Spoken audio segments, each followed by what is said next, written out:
Remue ménage. Remue ménage.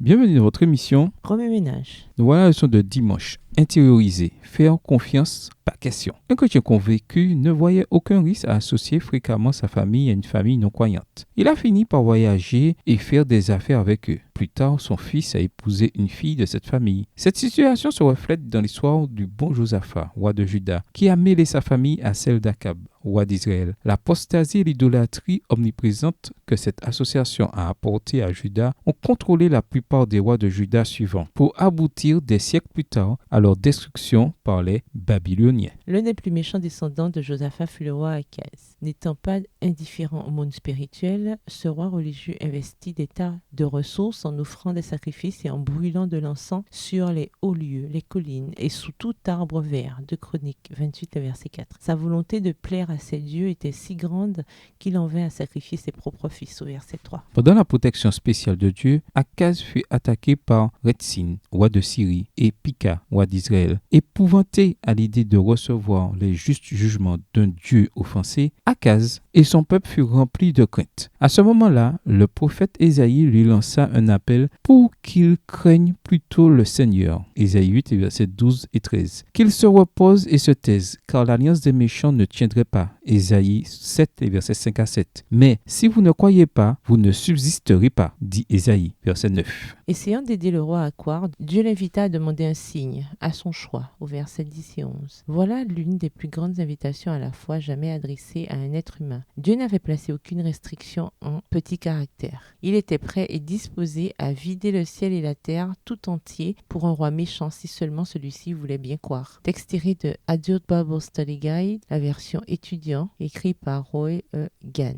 à la page 23. Peut-être Akaz pensait-il qu'il s'était trop éloigné de Dieu. Rejetant toute aide, il refusa l'invitation de Dieu à l'éprouver et scella ainsi son sort. Est-il possible que certains d'entre nous rejettent aussi l'invitation de Jésus à le mettre à l'épreuve? Craignant de nouvelles défaites, Akaz demanda l'aide de la Syrie. Il enleva une partie des richesses du temple, du palais et de ses dignitaires. 2 Chroniques 28, verset 21. Et les donna au roi d'Assyrie. Ce dernier avait vaincu la Syrie, mais ensuite avait aussi harcelé Juda. Akaz sacrifia aussi aux dieux des Syriens qu'il avait vaincus, croyant que ces dieux pouvaient aussi l'aider. Mais plus il s'attirait des ennuis, plus il devenait infidèle au Seigneur. Akaz rassembla tous les objets sacrés du temple, les brisa, puis verrouilla les portes du sanctuaire du Seigneur en interrompant ainsi les services, en forme seulement, qui étaient encore en place. Enfin, il fit des autels pour offrir des sacrifices et brûler de l'encens dans tous les coins de Jérusalem et dans toutes les villes de Juda. Versets 24 et 25.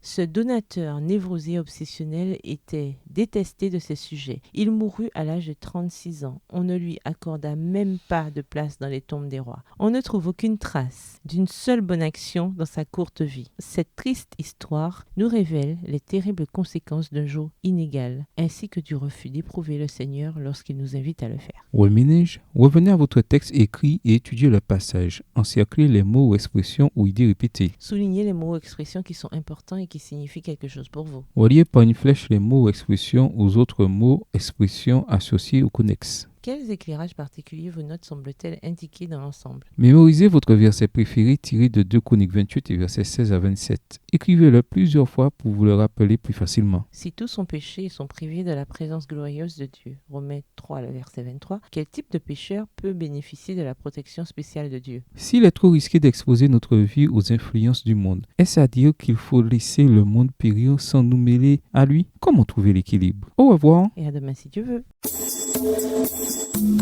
Remue ménage. Remue ménage.